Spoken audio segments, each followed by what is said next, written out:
بسم اللہ الرحمن الرحیم۔ السلام علیکم دوستو، آپ دیکھ رہے ہیں منا بھائی ٹی وی اور میں ہوں آپ کا ہوسٹ ذیشان۔ دوستو، پاکستانی جاسوس سرفروش کی کہانی سلسلے کے ساتھ ایک بار پھر آپ کی خدمت میں حاضر ہیں۔ میں نے لاجو بھابی کو کہا، معافی دی کوئی لوڑ نہیں بھجائی، مینوں پتا ہے ویاہ دا گھر ہے۔ میری بات سن کر لاجو بھابی خوش ہو گئی۔ ہاں تو کنا چنگا منڈا ہے، تم مینوں بھرجائی نہ بلایا کر، رب نے مینوں کوئی ویر نہیں دیتا، اج تو میرا ویر ہے، سمجھیا۔ لاجو بھابی کے لہجے میں اتنا پیار بلکہ ممتا تھی کہ بے ساختہ میرا دل بھر آیا۔ اس سادہ لو عورت نے یکایک مجھے کراچی میں منتظر میری بہن تہمینہ یاد دلاتی تھی۔ لاجو نے پلک جھپکتے میں میری جذباتی کیفیت محسوس کر لی۔ اس نے میرا سر اپنے شانے سے لگا لیا۔ میں کوشش کے باوجود اپنے آنسو نہ روک سکا۔ لاجو بھابی نے بھی مجھے جی ہلکا کرنے کا پورا موقع دیا۔ جی بھر کر آنسو بہانے اور جی ہلکا کرنے کے بعد لاجو بھابی نے مجھے اپنے سامنے بٹھا کر ناشتہ کرایا اور میرے منع کرنے کے باوجود بھوک سے کچھ زیادہ ہی کھلا دیا۔ اس دوران وہ مجھ سے میرے گھر والوں کے بارے میں پوچھتی رہی۔ میں نے برجستہ کہانی تراشتے ہوئے بتایا کہ میرا تعلق لاہور سے ہے۔ ہندوستان کی تقسیم کے وقت میں ہنگاموں اور قتل و غارت کے دوران لاہور سے امرتسر کے لیے روانہ ہونے والے اپنے والدین اور بہن بھائیوں سے راستے میں کہیں بچھڑ گیا تھا اور آج تک انہیں تلاش نہیں کر پایا ہوں۔ رب جانے وہ زندہ بھی ہے یا نہیں۔ اس دوران پنجاب اور دلی سمیت گرد و نواح کے مختلف شہروں میں بھٹکنے کے بعد مایوس ہو کر تنہا زندگی گزارنے پر قانع ہو گیا ہوں۔ تنگوالی میں میرا کوئی مستقل ٹھکانہ نہیں ہے بلکہ ایک عارضی ملازمت کے سلسلے میں میرا وہاں قیام ہے۔ مجھے اس نیک دل عورت سے دروگئی کرتے ہوئے شرمندگی تو محسوس ہوئی، تاہم میری توقع کے عین مطابق وہ میری درد بھری کہانی سے بہت متاثر ہوئی۔ اس نے اصرار کیا کہ میں نہ صرف اس کے جیٹ کی شادی میں شرکت کے لیے آؤں گا بلکہ ان کے گھر فرید کوٹ بھی وقتاً فوقتاً آتا رہوں گا۔ میں نے وعدہ کر لیا تو لاجو بھابی خوش ہو گئی۔ وی تو تھوڑا ٹائم اور اڈی کر لے، میں ہنے جا کر مہندر نوں تواڈے کول بھیجنی ہے، اس نے جاتے ہوئے کہا۔ اس پر میں نے منع کیا اور کہا کہ تنگوالی یہاں سے زیادہ دور نہیں ہے۔ اس پر اس نے کچھ سوچ اور تفکر بھرے لہجے میں کہا، پر میری گل مان لے آکاش ویر، جاگن بعد مہندر جیپ اتے ویاہ دا سڈا دن جائے گا تے تو اس دے نال تنگوالی اتر جانا، تیرا کلیاں باہر جانا ٹھیک نہیں۔ اس کے لہجے میں موجود اصرار اور تفکر نے مجھے چوکنا کر دیا۔ میں نے کہا کہ مجھے اس کی بات ماننے میں کوئی اعتراض نہیں ہے، لیکن میں اس اصرار کی وجہ ضرور جاننا چاہتا ہوں، خصوصاً اس جملے کا مطلب کہ میرے لیے اکیلے باہر جانا ٹھیک نہیں ہے۔ آگے بڑھنے سے پہلے دوستو، اگر ابھی تک آپ نے ہمارا چینل سبسکرائب نہیں کیا تو ابھی سبسکرائب بٹن پہ کلک کیجئے اور ہمارا چینل سبسکرائب کیجئے۔ ساتھ ہی بیل آئیکن پر کلک کرنا مت بھولیے گا تاکہ ہر نئی آنے والی ویڈیوز کی انفو بر وقت آپ کو ملتی رہے۔ شکریہ۔ لاجو بھابی نے مجھے جو بتایا وہ مجھے فکر و پریشانی کی دلدل میں دھکیلنے کے لیے کافی تھا۔ اس کے مطابق کل رات جمی محفل میں اس نے سنا تھا کہ میزبان سردار یعنی ہرمندر اپنے بھائی کو بتا رہا تھا کہ بٹھنڈا اور اس کے گرد و نواح کے قصبوں اور دیہاتوں میں پولیس والوں نے پردیسیوں کی زندگی اجرن کر رکھی ہے۔ جانے ان کے دماغ میں کیا خناس سما گیا ہے، بلا وجہ مسافروں اور راہگیروں کو پکڑ کر تھانے کی چوکی لے جاتے ہیں اور پھر ان سے بے رحمانہ پوچھ گچھ کرنے کے بعد علاقے کے کسی سرکردہ شخصیت کی ضمانت پر چھوڑ دیتے ہیں۔ ہرمندر سنگھ اظہار تشویش کر رہا تھا کہ پولیس والے دور دراز علاقوں سے شادی میں آنے والے ان کے مہمانوں سے بھی ایسی بدسلوکی کر سکتے ہیں۔ دونوں بھائی اس مسئلے کا حل ڈھونڈنے کے لیے سر جوڑے بیٹھے ہوئے تھے۔ میں نے اس وقت تو لاجو بھابی کی فراہم کردہ اطلاع پر کوئی نمایاں رد عمل ظاہر نہیں کیا، تاہم یہ سب جان کر میری تشویش کی انتہا نہ رہی۔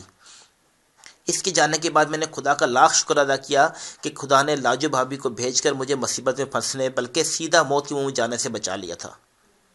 لیکن پھر میں یہ سوچ کر اندوشوں میں ڈوب گیا کہ میری زندگی اور آزادی کو لاحق خطرات تو اب بھی سر پر لہرا رہے ہیں۔ مہندر مجھے اپنی جیپ میں بحفاظت تنگوالی تو ضرور پہنچا دے گا، لیکن وہاں کون سی پناہ گاہ میری منتظر ہے؟ ادھر ادھر بھٹکتا ہوا میں بآسانی پولیس والوں کی شک بھری نظروں میں کا نشانہ بن جاؤں گا۔ میں گلداز سے چھینے گئے سروس ریوالور سمیت ان کے ہتھے چڑھ گیا تو میرا پول کھلنے میں چند منٹ بھی نہیں لگیں گے اور اس بار وہ مجھے فرار ہونے کا موقع بھی ہرگز نہیں دیں گے۔ میرے ذہن میں سوال چکرا رہا تھا کہ اب میں کیا کروں؟ میں اس محل نما حویلی میں بظاہر پولیس کے ہاتھوں پکڑے جانے سے محفوظ ہوں، لیکن یہ پناہ گاہ بھی مجھ سے چھننے والی ہے۔ ابھی کچھ دیر میں مہندر مجھے ساتھ لے جانے والا ہے۔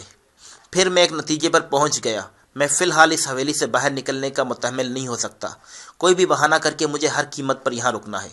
کچھ دیر سوچ بچار کے بعد میں نے اپنے ارادے کو پورا کرنے کا ایک طریقہ ڈھونڈ لیا۔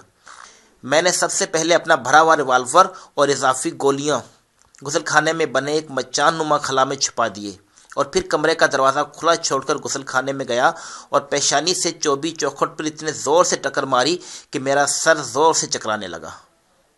خود کو سنبھالنے کے بجائے میں دروازے کے عین سامنے منہ کے بل فرش پر ڈھیر ہو گیا۔ میں نے اپنے ناٹک کو حقیقی بنانے کے چکر میں غالباً کچھ زیادہ ہی زور سے سر پھوڑ لیا تھا، کیونکہ میرے دماغ میں مسلسل دھماکے ہو رہے تھے اور مجھے لگ رہا تھا کہ میں واقعی اپنے پیروں پر نہیں کھڑا ہو پاؤں گا۔ سردی کے باوجود مجھے اپنے جسم میں پسینہ بھیگتا ہوا محسوس ہو رہا تھا۔ شاید آنکھیں کھولنے پر بھی نظروں کے سامنے اندھیرا ہی رہتا۔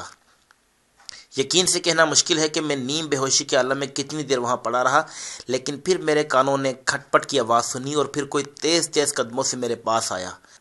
کی ہویا تانوں باؤ جی، تسی چنگے تے ہو؟ میں نے سکھپال سنگھ کی تشویش بھری آواز سنی۔ یہ وہی بھاری بھرکم خادم تھا جو لاجو بہن کے ساتھ میرے لیے ناشتہ لایا تھا اور اب شاید وہ برتن واپس اٹھانے آیا تھا۔ اس نے مجھے سیدھا کیا، اس کے ساتھ اس کے منہ سے بے ساختہ تشویش بھری پکار برآمد ہوئی۔ ہائیو میرے ربا، ایک ہی ہو گیا۔ سکھپال نے مجھے گھسیٹ کر کسی نہ کسی طرح بستر پر لٹا دیا اور مجھے ہوش میں لانے کے لیے میرے منہ پر پانی کے چھینٹے مارے اور میرے منہ میں پانی ڈالنے کی کوشش کی، لیکن میں نے اتنی آسانی سے ہوش میں آنے کے لیے تو اپنی کھوپڑی نہیں چٹکائی تھی۔ تمام جتن ناکام ہونے پر وہ بوکھلایا ہوا کمرے سے باہر نکل گیا۔ میرے اندازے کے عین مطابق کچھ ہی دیر میں میرے کمرے میں ہنگامہ بپا تھا۔ سب سے پہلے سکھپال کے ساتھ لاجو بہن اور مہندر پہنچے۔ وہ دونوں میرے حواس بحال کرنے کی کوششیں کر رہے تھے۔ جوگندر اور ہرمندر پر مشتمل سردار بھائیوں کی جوڑی بھی پہنچ گئی۔ میری حالت دیکھ کر وہ سب سخت پریشان ہو رہے تھے۔ ان کے قیاس کے مطابق میں غسل خانے سے نکلتے ہوئے چوکھٹ میں پاؤں اٹکنے کی وجہ سے گر گیا تھا اور میرا سر شاید قریبی چارپائی کے پائے سے جا ٹکرایا تھا۔ جب پانی چھڑکنے، پاؤں سہلانے جیسے ٹوٹکوں سے میری بے ہوشی نہ ٹوٹی تو ہرمندر نے اپنے بیٹے کو حکم دیا، مہندر پتر تو جیپ تیار کرتے ترنت دروازے تے لے آ، نوجوان اور بٹھنڈے تے اسپتال لے جانا پڑے گا۔ مہندر بیٹے، تم جیپ تیار کر کے فوراً دروازے پر لے آؤ، جوان کو بٹھنڈا کے اسپتال لے جانا پڑے گا۔ مہندر باپ کا حکم سنتے ہی میرا ہاتھ چھوڑ کر اٹھا اور کمرے سے نکل گیا۔ وہاں موجود تمام افراد میری عافیت کے حوالے سے شدید تشویش کا اظہار کر رہے تھے، خصوصاً لاجو بہن تو فکر سے نڈھال ہو رہی تھی۔ میرا مقصد پورا ہو چکا تھا اور اسپتال جانے اور پہچانے جانے کا خطرہ مول لینے کا تو سوال ہی پیدا نہیں ہوتا تھا۔ چنانچہ چند ہی لمحے بعد میرے حلق سے دردناک کراہ برآمد ہوئی، جسے سنتے ہی وہ سب چونک کر میری طرف متوجہ ہو گئے۔ میں نے ایک اور کراہ خارج کی اور پھر کسمسایا۔ اس کے ساتھ ہی میرا سیدھا ہاتھ گویا خود بخود پیشانی کی طرف اٹھ گیا۔ مجھے پہلی بار معلوم ہوا کہ میری پیشانی پر اچھا خاصا بڑا گولا بھرا ہوا تھا، جو ہاتھ لگانے پر کسی پھوڑے کی طرح دکھنے لگا۔ اسے چھوتے ہی میرے منہ سے سچ مچ کراہ نکل گئی۔ میری حالت میں یہ پیش رفت دیکھ کر وہ جوش بھرے لہجے میں امید ظاہر کر رہے تھے کہ میں ہوش میں آ رہا ہوں۔ میں نے انہیں مایوس نہیں کیا اور کراہتے ہوئے دھیرے دھیرے آنکھیں کھول دیں۔ میں نے پلکیں جھپکاتے ہوئے گویا بینائی بحال کی اور پھر بدستور کراہتے ہوئے ادھر ادھر نظریں گھمائیں۔ ان سب لوگوں کو خود پر جھکا پا کر میں نے چونکنے کا ناٹک کیا اور پھر اٹھنے کی کوشش کی، لیکن چوٹ کی شدت نے مجھے اٹھنے نہیں دیا۔ وہ سب بھی یک زبان ہو کر مجھے لیٹے رہنے کی تلقین کر رہے تھے، جبکہ اس دوران لاجو بہن کی طرف سے واہ گرو کی شان میں تشکر آمیز کلمات کا سلسلہ بھی جاری رہا، جس نے مجھے زندگی لوٹا دی تھی۔ ہائے میرے ربا، میرا متھا، بہت پیڑ ہو رہی ہے آکاش ویرے۔ لاجو بہن کے لہجے میں تشویش کے ساتھ ساتھ پیار کی بھرمار تھی۔ ساتھ ہی جوگندر بھی بولا، چنتا نہ کرے یار، واہ گرو کی کرپا سے جلدی چنگا بھلا ہو جائے گا تو۔ آہو، رب نے مہربانی کی ہے۔ ہرمندر نے اپنے چھوٹے بھائی کی تاکید کی۔ پر تسی کیوں ڈگ پیسو؟ میں نے کراہوں پر قابو پانے کی کوشش کرتے ہوئے بتایا کہ میں غسل خانے سے نکلتے ہوئے دونوں پاؤں آپس میں الجھ جانے کی وجہ سے لڑکھڑا گیا تھا۔ سنبھلنے کے لیے غسل خانے کا دروازہ تھامنا چاہا تو وہ ہاتھ سے پھسل کر زور سے میری پیشانی سے ٹکرایا۔ اس کے بعد مجھے ہوش نہیں رہا۔ اسی اثنا میں مہندر بھی وہاں پہنچ گیا۔ میرے میزبان مجھے احتیاطی طبی معائنے کے لیے اسپتال پہنچانے کے در پہ تھے، لیکن میں نے اپنی حالت بہتر بتاتے ہوئے اسے غیر ضروری قرار دیا۔ قدرے اصرار کے بعد میری بات مان لی گئی اور میری چوٹ کو جلد از جلد ٹھیک کرنے کے لیے دیسی نسخے اور ٹوٹکے تجویز کیے جانے لگے۔ اس موقع پر میں نے بتایا کہ سر کی چوٹ کے ساتھ ساتھ میری کمر میں بھی شدید چک آئی ہے، جس کی وجہ سے میں اٹھنے بیٹھنے اور چلنے پھرنے میں بھی سخت تکلیف محسوس کر رہا ہوں۔ اس پر ان سب کے متفقہ طبی بورڈ نے میرے لیے مختلف طرح کی مالشوں اور ورزشوں کے ساتھ ساتھ صبح شام ہلدی ملے دودھ کا نسخہ تجویز کیا۔ خاصی دیر میرے کمرے میں منڈلی جمانے کے بعد وہ سب مجھ کو مکمل آرام کا مشورہ دے کر باری باری رخصت ہو گئے۔ لاجو بہن وہاں سے جانے والی آخری فرد تھی۔ ان کی تشویش دیکھ کر مجھے شرمساری کے ساتھ ساتھ اپنائیت بھی محسوس ہو رہی تھی۔ کمرہ خالی ہونے پر میں نے سکون کا سانس لیا۔ اب مجھے کئی دن تک یہاں سے کہیں جانے کی ضرورت نہیں ہے۔ امید ہے اس وقت تک علاقے میں پولیس کی طرف سے پیدا کی گئی ہنگامی صورتحال بھی ٹھنڈی پڑ جائے گی۔ ویسے بھی ان لوگوں میں سے کوئی مجھے یہاں سے رخصت کرنے میں دلچسپی لیتا نظر نہیں آتا تھا۔ میں درد برداشت کرتے ہوئے آرام کر رہا تھا۔ لگ بھگ 1 گھنٹے بعد مہندر اور سکھپال ایک بار پھر میرے کمرے میں آن دھمکے۔ مہندر درد کی کچھ گولیاں ساتھ لایا تھا، جبکہ سکھپال نے ہلدی ملا گرم دودھ اور جڑی بوٹیوں سے بنایا گیا ایک لیپ اٹھا رکھا تھا۔ تسی یہ گولیاں دودھ نال کھا لو، نالے سر تے کمر اتے جادو دا لیپ کرا لو، واہ گرو کی کرپا کرے گا، سویر تک اٹھن جوگے ہو جاؤ گے، سکھپال نے فخر امیز لہجے میں کہا۔ مہندر نے اس کی تائید کی۔ اے لیپ ساڈے دادے سردار گرویندر ہوراں دا نسخہ ہے، کدی فیل نہیں ہویا، تسی بھی یاد کر لیو۔ چوٹ سجی آما ہلدی ناخونا بابوانا تے گھکھورا دا پٹھا، انہاں سب نو سروں دے تیل وچ پکا کے بنائی دا لیپ۔ اللہ بہتر جانے قصبے کے ڈاکٹر سے لائی گئی گولیوں نے کام دکھایا یا اس لیپ میں واقعی اثر تھا یا ہلدی ملے دودھ کی کرامت تھی۔ بہرحال چند گھنٹوں کے اندر مجھے اپنی پیشانی کی چوٹ کے درد میں نمایاں کمی محسوس ہوئی۔ البتہ کمر کی چک کو بدستور اذیت نہ قرار دے کر میں وقفے سے آہیں بھرتا رہا۔ رات کے کھانے کے بعد ایک بار پھر تیمارداروں کا میرے کمرے میں اجتماع ہوا۔ میری حالت میں بہتری پر اطمینان کا اظہار کیا گیا۔ آکاش دھرن جی، اے چک دی تسی چنتا نہ کرو، 3-4 دن دے وچ آپے ٹھیک ہو جائے گی۔ ہرمندر نے میرا شانہ تھپتھپاتے ہوئے تسلی دی۔ جوگندر نے بھی اپنے بڑے بھائی کی تائید کی۔ لاجو بہن پہلے ہی باضابطہ طور پر گھر والوں کے سامنے مجھے اپنا ویر نامزد کر چکی تھی، لہٰذا مجھ سے گھر والوں کے اچھے برتاؤ سے خوش نظر آ رہی تھی۔ وہ اور مہندر باقی گھر والوں کے رخصت ہونے کے بعد بھی میرے پاس بیٹھے رکھے۔ اچانک مہندر نے پوچھا، آکاش پا جی مائنڈ نہ کرو تو ایک گل پوچھ سکنا؟ یہ سنتے ہی چور کی داڑھی میں تنکا کے مصداق میرے دل میں تشویش کی لہر دوڑ گئی۔ کہیں میرا پول تو نہیں کھلنے والا؟ تاہم میں نے اپنا لہجہ خوشگوار بناتے ہوئے کہا، تکلف دی کوئی لوڑ نہیں مہندر جی، جو چاہو پوچھو۔ اس نے محتاط لہجے میں کہا کہ میں اپنے گھر والوں سے بچھڑا ہوا ایک پناہ گزین ہوں اور تنگوالی میں میری کوئی پکی ملازمت نہیں ہے۔ یہ سن کر میں نے چین کی سانس لی اور اس کے بیان کی تائید کی۔ اس نے قدرے جوش بھرے لہجے میں کہا، تے تسی اپنی چوٹ ٹھیک ہونے دے بعد ساڈے کول ایک کم تے کیوں نہیں لگ جاندے؟ میری خاموشی کو نیم رضابندی گردالتے ہوئے اس نے مزید پوچھا، اچھا اے دسو تسی گڈی چلا لیندے ہو؟ میں نے اس بات میں جواب دیا تو وہ خوش ہو گیا۔ سانو اج کل ڈرائیور دی بڑی لوڑ ہے، تسی من لو تے۔ میں نے کہا مجھے اس کی پیشکش قبول کرنے میں کوئی اعتراض نہیں، لیکن مجھے اپنے گھر والوں کی تلاش میں وقتاً فوقتاً ملک کے مختلف شہروں میں جانا ہوتا ہے اور مجھے پتہ نہیں ہوتا کہ میری واپسی کب ہوگی۔ اس پر مہندر نے کہا، میں فی الحال کچھ دنوں تک اس کی پیشکش قبول کر لوں، کیونکہ شادی بیاہ کے دنوں میں مہمانوں کو لانے لے جانے کے لیے اسے ڈرائیور کی اشد ضرورت ہے، اور وہ میرے ہی مطلب کی بات کر رہا تھا۔ چنانچہ میں نے بناوٹی ہچکچاہٹ کے بعد ہاں میں جواب دے دیا۔ صورتحال کے اس رخ سے لاجو بہن بہت خوش دکھائی دے رہی تھی۔ اس نے مجھے کہا کہ فرید کوٹ میں واقع ان کے گھر کے دروازے مجھے ہمیشہ اپنے لیے کھلے ملیں گے۔ میں نے اس مہربانی پر سچے دل سے ان کا شکریہ ادا کیا۔ میں نے اگلے 2 دن بستر علالت پر گزارے۔ اس دوران شادی کا دن عین سر پر آ چکا تھا۔ بھاری تعداد میں مہمانوں کی آمد کے ساتھ ساتھ تمام گھر والوں کی مصروفیات میں بھی بے پناہ اضافہ ہو گیا تھا۔ چنانچہ میں نے اپنی حالت بہتر ظاہر کرتے ہوئے رفتہ رفتہ چلنا شروع کر دیا اور شادی سے پہلے والے دن مہندر کو بطور ڈرائیور اپنی دستیابی ظاہر کر دی۔ سردار گھرانے کی ملازمت قبول کرتے ہی میں نے سب کچھ بھلا کر بلا تکلف خود کو پوری طرح ڈرائیور کے روپ میں ڈھال لیا اور شادی میں آنے والے مہمانوں کو ڈھونے میں جت گیا۔ اپنی طرف سے احتیاطی اقدامات کے طور پر میں نے داڑھی مونچھیں بڑھا لی تھیں اور ڈرائیوروں کی ڈانگری نما وردی میں ٹوپی زیبتن کیے بغیر اس بڑی سی ویگن نما گاڑی کے سٹیئرنگ کے پیچھے نہیں بیٹھتا تھا جو مجھے سونپی گئی تھی، جبکہ ایسے ہر پھیرے کے دوران کم از کم ایک ملازم بھی گاڑی کے ساتھ ہوتا تھا اور مہمانوں کو وصول کرنا یا انہی کی ذمہ داری ہوا کرتی تھی۔ میں گاڑی چھوڑ کر جانے سے ہر ممکن گریز کرتا تھا تاکہ کسی پولیس والے سے سامنا ہونے کا امکان کم سے کم ہو۔ تاہم دن میں کئی بار بٹھنڈا کے ریلوے اسٹیشن اور بس اڈے کے چکر لگاتے ہوئے مجھے ہر لمحے پولیس والوں کی نظروں میں آنے کا دھڑکا لگا رہتا تھا، لیکن یہ خطرہ مول لینے کے علاوہ کوئی چارہ بھی نہیں تھا۔ میری کوشش ہوتی تھی کہ مہمانوں سے زیادہ بات چیت کی نوبت نہ آئے۔ حویلی میں بھی اپنی کوٹھڑی تک محدود رہتا تھا جو مجھے خصوصی طور پر الاٹ کی گئی تھی۔ اس دوران میں لاجو بہن کی بھی بے پناہ مصروفیات اور ذمہ داریوں کی وجہ سے ان سے کبھی کبھار اور وہ بھی سرسری ملاقات اور بات چیت ہو پاتی تھی۔ مہندر اور اس کے چچا اور تایا سے گفتگو بھی زیادہ تر ہدایات کی وصولی تک محدود رہتی تھی۔ شادی کے دن بارات کی آمد تو شام کو ہونا تھی، لیکن دوپہر ہوتے ہی حویلی میں میلہ سا لگ گیا۔